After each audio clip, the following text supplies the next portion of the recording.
turned around and left.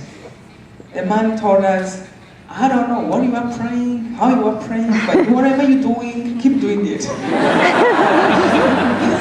I don't understand.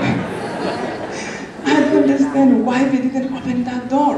Of course, we're not allowed to talk loud to tell him, at least to tell him what I was in my heart was going through. But my shocking moment was to think in that moment. It wasn't like, oh good, we're alive. It was, oh, God is real. He heard me in the bathroom. I didn't even have to speak. He heard me. I don't even have to open my mouth. From that moment on, I grabbed the man's pants and asked him if he can give me the Bible so at least I can read it, because we didn't have any priest or any pastor. I asked him, give me the Bible, and I started to read the Bible. Not how we sometimes read it just to make sure we read the Bible. We prayed, and we don't even remember what we read 2 minutes ago. I was asking God, what did you mean? Why did you create us? Why are we here? Why is the genocide happening? And I felt like he was speaking back. You are asking me how the genocide is happening. Look in the Bible. I gave you directions. Love one another. It happened. This is the result. This is the consequences of what happened when people don't love one another. It is like a mother or a father or a brother telling a child, don't touch the stove. It burns. And the child wants to play with it. This is what love means, and this is what hate does. So why is it happening to me? Because I made you a family. What touches one touches the other. We can't act like we don't care about what's going on to a brother, to a sister, anybody in the world. If we can't reach out to them, at least we can pray for them. So I started to understand a little bit. One thing that really helped me to put things in perspective, I remember, was the idea of understanding eternity. I remember thinking, so where do we go? Why some people live in pain like this? Well, heaven is eternity. How big is eternity? I remember drawing on a paper, trying to understand, okay, let's say we have on earth 100 years, and then eternity is billions. That's an end. Then life on earth 100, and then eternity goes like this. It doesn't end. And I remember thinking, after I have them on the paper, why do I care so much about this instead of this? Because life on earth, compared to eternity, it becomes like a blink in a lifetime, like a dot on a map, if this can be so beautiful. So I started to feel much less painful just by putting things in perspective. But there's one moment I want to share with you that really, which was the biggest for me, that have me stand here today, the moment to come to forgive. I remember in that bathroom, I started to say the rosary. For those who don't know about the rosary, it's really beads that represent a prayer, what prayer to say. Many people think, oh, it's a Catholic thing. I think it's every Christian thing, at least. For me, even every human being. It's a summary of the Bible, of the New Testament. And I remember when I said it, one rosary takes about 15 to 20 minutes, I felt like I moved from the bathroom. And I was feeling so much peace. Then I said, let me say it again. I said it again, then I said it again. Anytime I stopped, it was like spares in my heart. They will kill you.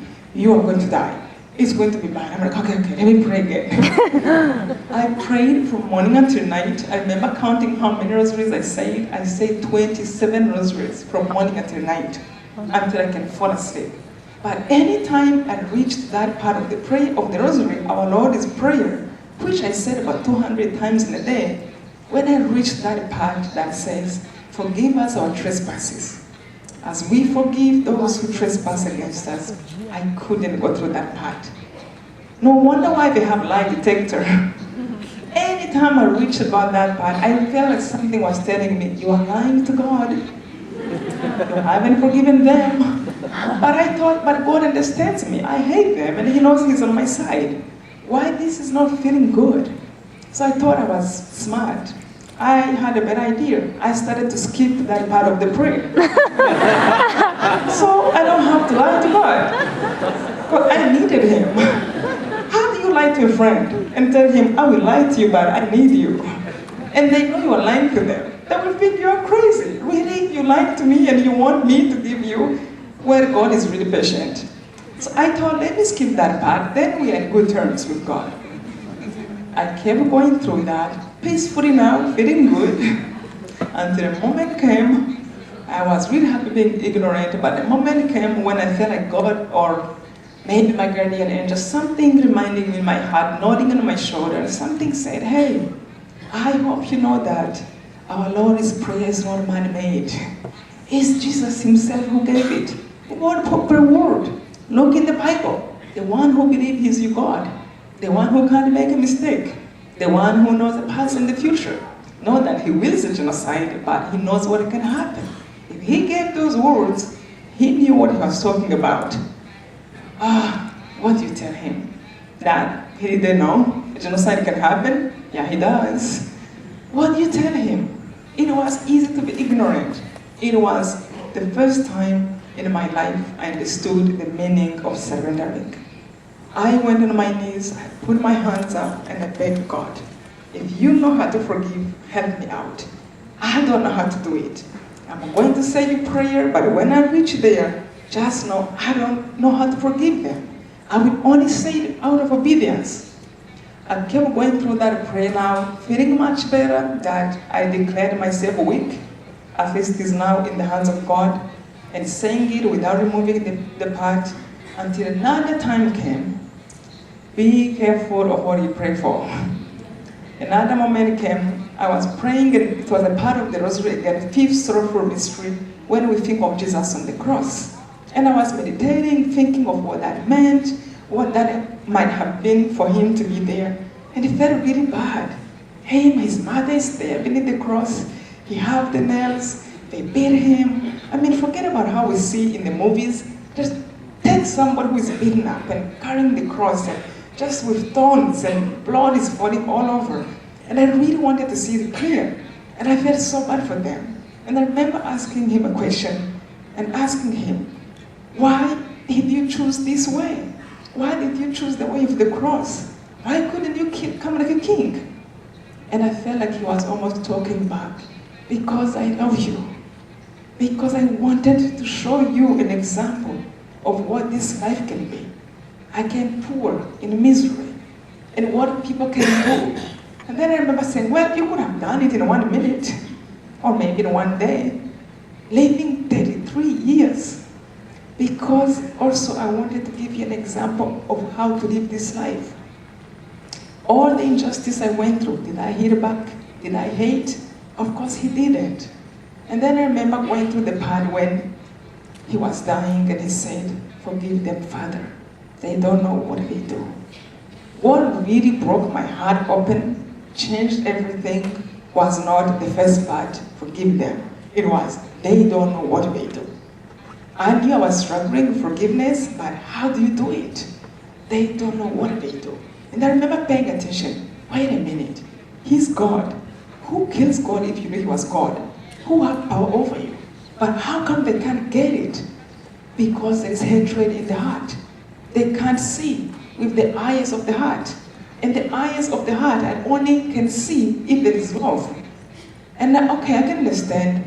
And I felt like he was telling me also, and all of us who go through pain, people who were killing us, who were killing me, they don't even measure the consequences that will come on them, on their families, on their children, on the whole country.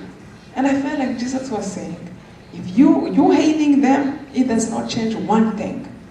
It makes things worse. You join them. I felt like the world was divided in two parts. One part of people like Mandela, Mother Teresa, Gandhi, people are doing things to bring people to peace. And the other part was people like Hitler, like people in Rwanda who caused the genocide in many different places. And I felt like God was almost asking me, where do you stand? To the part of those who are trying to make a difference and actually who hopes these ones can change, or to the part of those who are killing. And of course, once you see it, you step where you belong. From that moment on, I started to pray for the killers. I knew there were people just like you and me. I knew I go through moments when I regret things I have done. And then in my heart, I knew that even them, there will be a chance maybe that if I pray for them, since I know prayer have power, that they might see truth. And when you start to pray for somebody, it's hard to pray to hate them if truly you are praying to the God who is Almighty. I was rooting for them. I knew what they do have bad consequences, but I also knew there is heaven. Our people are not lost. Actually, they're in a better place, but we do miss them because we love. Tears are the price of love. We ended up staying in that bathroom 3 months. 3 months, from April to July. The very first night I came out, the bad guys who were killing have run away from the country, and the people from the other two tribes have captured the capital who were against the genocide. The very first night I found out that everyone in my family was killed. I was in a refugee camp and I couldn't wait now to know the truth. And I started with somebody who knew them. My mom, my dad, my 2 brothers, my grandpa, my grandma, my aunts, my uncles, my schoolmates, my neighbors, my best friends, everyone was killed. Rwanda is the size of 26,000 square kilometers. You can cross the country driving in a car in 5 hours. 1 million people was killed in a period of 3 months. And everywhere was dead bodies. And dogs were eating people. It was those things you thought, how can this be? Those things you read in Revelation, it cannot be happening. I must be having a nightmare. And many times I wanted to just die. What do you do? Just like everybody. What do you do when you just lose everything? I felt like there was a giant hand of God in my heart, and something was reminding me, don't crash. Pray. Ask for anything you want. Dream as far as you want. You want a job? Want it. When do you want to work? You want a friend? Talk to me. You want clothes to change? Talk to me. You want a bed, a blanket? Talk to me. Wish it, want it, and I'm there with you. Just hold on to trust in me and love. And that really carried me. I would end up smiling even if I would be in the middle of tears because life moves on. God is there. And I remember a lady came in the refugee camp, gave me a home to live in, who used to be a friend of my mom. Soon after, I found a job in United Nations, and I will go every day to look for a job. They will tell me no, I will go back. And thank God there was always a different person at the gate. And finally, somebody confused me with a friend of his who died during the genocide and helped me to find a job. I found that no matter how bad things can be, there is always a way out when we hold on to hope. When we hold on to a dream we want, our worst enemy is fear. Our worst enemy is to give up and to be scared. And our worst enemy is to look back and look for who to blame, who did it, more than what can I do now? What do I need? How can I get there? No matter how bad things can be. I remember when I was publishing my first book, I didn't know how to publish books. Never met any author in my life. The only dream I had was, I wish to see my book in a bookstore, Barnes & Noble, especially. But how do you get from the computer to Barnes & Noble? Nothing. I didn't know how it goes. And I started to pray in my heart, let me just do what I have to do in my capacity, and the rest I will leave it to God. And I started to write, correcting, just make it ready. 3 days after I finished, and I'm sharing this just to remind you, there is hope. And no matter how bad, there is hope for anyone who holds on to God. So I remember 3 days I went to a workshop, a little bit like this. I had my book I just finished, in my bad English. I don't know how that is going to be. This was 6 years ago. 3 days after, a friend invited me to a workshop, a little bit like this. And then I remember I came out of a workshop, I saw a man standing at the corner, and a long line is going to him. And then I remember thinking, what are they looking for? And everyone who came out from him, they were smiling. I thought, let me join the line and see what they're looking for. I don't know who this man is, but I'm going to see what they're looking for. When I reached about 10 people, I found out everyone had a book. They were going to this man to autograph their books. Well, I don't know what he writes about. What am I going to tell him? I wanted to run away. Or something was like, buy book, look like everybody. And I remember when I reached him, I had his book, he signed it and gave it back to me, and I want to run, and he pulled me back. And he said, how are you? I said, I'm fine. Then he said, where do you come from? I said, I'm from Rwanda. And then I remember his eyes opened big. He said, do you know what happened there? I heard about that. No, I told him I knew what happened. Then he looks at me and said, oh, where is your parents? Were you there? Were you here? Are you Tutsi? Have you seen the movie of Rwanda? He knew so much about Rwanda. I'm like, yes, I saw, but they're not here anymore. They're in heaven. Everything's good. I just want to go. He pulled me back again. He's like, how? What makes you smile after all you have seen? If your parents are not here and you were there. Well, I told him, look, life doesn't end here. It's heaven. We just have to try our best to live the best life possible and care for one another. He looks at me again, he said, have you thought about writing a book? I just finished 3 days ago. What do I tell him? Yeah, I just finished. I didn't say a word. I said, I started. I thought about that.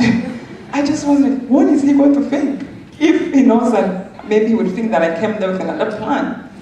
Well, before I even finished, he said, I promise, when you finish writing your book, I will publish it. In my heart, I'm like, who is he? How does he know how to publish books? Well, this man actually, maybe some of you know him, his name is Wayne Dyer. He have written about 40 books, Wayne Dyer. And we separated there, he gave his address, I went home, I Googled his name, I found out who he was, like definitely he can help me, he know how to publish books. I thought I was smart, I waited for 1 week. And then I called him and the book was ready. He loved the second week. Well, I had to tell him exactly what happened, how it was so quick to really be there and see him asking me. And then, long story short, the next 8 months that followed, this man introduced me to his publisher, to his editor, and the book came out. I remember it was March 1st, 2006. It was on Ash Wednesday. And 2 weeks after that, it was a New York Times bestseller.